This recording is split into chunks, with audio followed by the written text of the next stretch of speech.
I like doing things alone. I don't mind if it's going to a cafe alone, if it's going to the cinema, or even traveling to another country. I don't mind doing it by myself. In fact, I oftentimes want to do these things by myself, but I realize that that might not be the default for everyone. So I wanted to share some little tips that made me a lot more comfortable spending time by myself and building up to essentially traveling alone. First thing is to do something small. If you're not used to spending time by yourself or going on a solo date whatsoever, doing something quote unquote small is a good start to that. First thing that I always think about is going to a cafe alone, or if you want something that is free, just go on a walk and sit in a park if the weather allows it.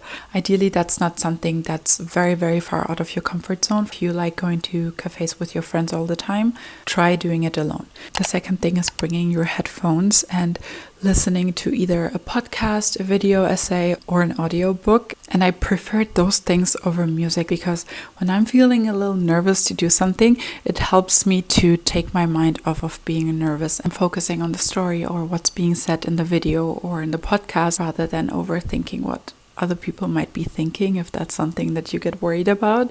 And the last thing is to have something to do. For example, a book that you're currently reading, or a journal, a sketchbook if you're somebody that draws. If you're somebody that knits, you could also bring your knitting things. Depending on what your interests are, there's a lot of different things that you could bring. I feel like bringing something that you enjoy doing really helps to make you enjoy the time that you're spending with yourself. Really a big benefit of spending time with yourself, let it be a solo trip or just a solo day, really helps you to understand yourself more and hear your own opinion a lot louder. Because if you're not a very openly opinionated person, it gives you room to form your own opinions outside of your friends, let's say. And in the beginning, it might look like you're not actually spending time with yourself, but you're more distracting yourself. But I think there comes a point where your comfort zone grows and you're not that worried about that anymore. And you notice that you actually want to experience whatever you're doing more, and you dial down on the music or the things that you're doing and actually take in the moment. But as I said, it is something that happens gradually, so we gotta start small.